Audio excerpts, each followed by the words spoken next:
दोस्तों नमस्कार। दोस्तों बीजेपी के बेग कद्दावर नेता कैलाश चौधरी की और गजेंद्र सिंह शेखावत की हार लगभग तय मानी जा रही है। इसकी वजह है अंदरूनी कलह। अब देखिए, गजेंद्र सिंह शेखावत की बात करें या फिर कैलाश चौधरी की बात करें। सबसे पहले गजेंद्र सिंह शेखावत की बात करें तो वहां गजेंद्र सिंह शेखावत के खिलाफ बाबू सिंह राठौड़ है जो बीजेपी के ही विधायक है, और राम सिंह बिश्नोई जो टिकट के दावेदार है। जैसे ही बीजेपी टिकट की घोषणा कर दी उसके बाद राम सिंह के ट्वीट आते हैं, उससे आप अंदाजा लगा सकते हो कि गजेंद्र सिंह शेखावत की वहां से मुश्किलें इस बार खड़ी हो सकती है। उसी स्थिति में अगर कैलाश चौधरी की देखें तो यह सबसे बड़ी कैलाश चौधरी की मुसीबत बनी हुई है। दो निर्दलीय विधायक प्रियंका चौधरी, रविंदर सिंह भाटी।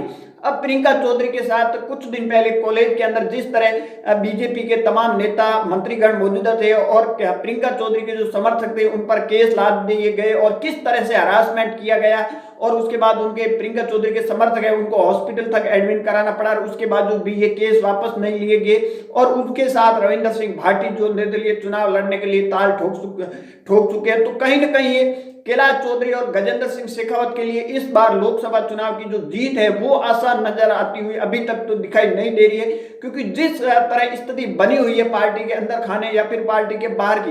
यहाँ देखिए, अगर बात करें बाड़मेर की तो कैलाश चौधरी के लिए निर्दलीय तो दो मुसीबत बने हुए, साथ में अगर आरएलपी पार्टी और कांग्रेस का गठबंधन होता है तो एक और मुसीबत हो जाती है। अगर गठबंधन नहीं होता तो हेमाराम चौधरी को अगर कैंडिडेट कांग्रेस बनाती है तो और भी बीजेपी के जो केंद्रीय मंत्री कैलाश चौधरी है उनकी मुश्किलें और भी बढ़ जाती है। उसी तरह जोधपुर की अगर बात करें तो उसी तरह गजेंद्र सिंह शेखावत की भी स्थिति इसी तरह बनी हुई है। जिस तरह बाड़मेर के अंदर रविंदर सिंह भाटी है, प्रियंका चौधरी है, जिस तरह कैलाश चौधरी को घेरने की कोशिश करे, उसी तरह जोधपुर के अंदर बात करें तो राम सिंह बिश्नोई है जो बीजेपी के कद्दावर नेता है, एक बार के सांसद है, वो टिकट के दावेदार थे, टिकट भी मांग रहे थे परंतु उनको टिकट नहीं मिली और वापस गजेंद्र सिंह शेखावत को रिपीट किया गया।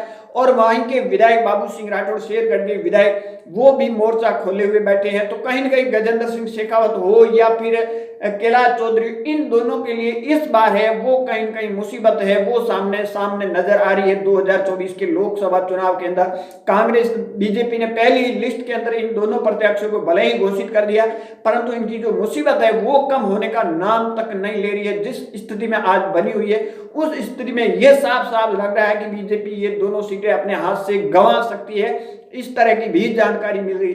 अब देखिए, कैलाश चौधरी की बात करें तो यहाँ की जो जनता है वो 70 से 75% इस बार कैलाश चौधरी के लिए मना कर रही है। तो सबसे बड़ी मुसीबत तो ये हो गई। उसके बाद यहाँ से दो निर्दलीय विधायक, अब रविंदर सिंह भाटी ने जिस तरह, प्रियंका चौधरी ने जिस तरह बीजेपी की विधानसभा 2023 के अंदर स्थिति बनाई थी, बाड़मेर की बात करें तो बीजेपी प्रत्याशी की जमानत जब्त हो गई थी और भारत के अंदर ये पहला इतना बड़ा काम हुआ था कि इतनी बड़ी विश्व की पार्टी बीजेपी की जो प्रत्याशी की बाड़मेर के अंदर स्थिति हुई थी वो सबके सामने है। और अगर शिव की बात करें, शिव के अंदर बीजेपी प्रत्याशी अपनी जमानत नहीं बचा पाए। तो कहीं ना कहीं ये दो निर्दलीय हैं जो अब बीजेपी कैलाश चौधरी के लिए मुसीबत खड़ी कर सकते हैं। हालांकि कैलाश चौधरी इनको मना पाएंगे या नहीं ये कहना अभी से जल्दबाजी है, क्योंकि पिछले 2-3 महीनों में कैलाश चौधरी कुछ भी नहीं कर पाए, इनको मना नहीं पाए। सत्ता में इनकी सरकार थी, उस पक्ष में इनको बिठा नहीं पाए निर्दलीयों को। तो जो स्थिति बनी हुई है वो कहीं ना कहीं कैलाश चौधरी के लिए बड़ी मुसीबत बनी हुई है। साथ में गजेंद्र सिंह शेखावत, उनके लिए बाबू सिंह राठौड़, राम सिंह बिश्नोई जैसे तमाम बीजेपी के ही नेता मुसीबत बनी हुई है। तो कहीं ना कहीं इन दोनों के लिए इनके अंदर देखना होगा कि क्या कांग्रेस किसको अपना उम्मीदवार घोषित करती है। उसके बाद जो स्थितियां हैं वो क्लियर हो जाएगी। बाड़मेर की बात करें या फिर जोधपुर। देखते रहिए लकी न्यूज जोधपुर।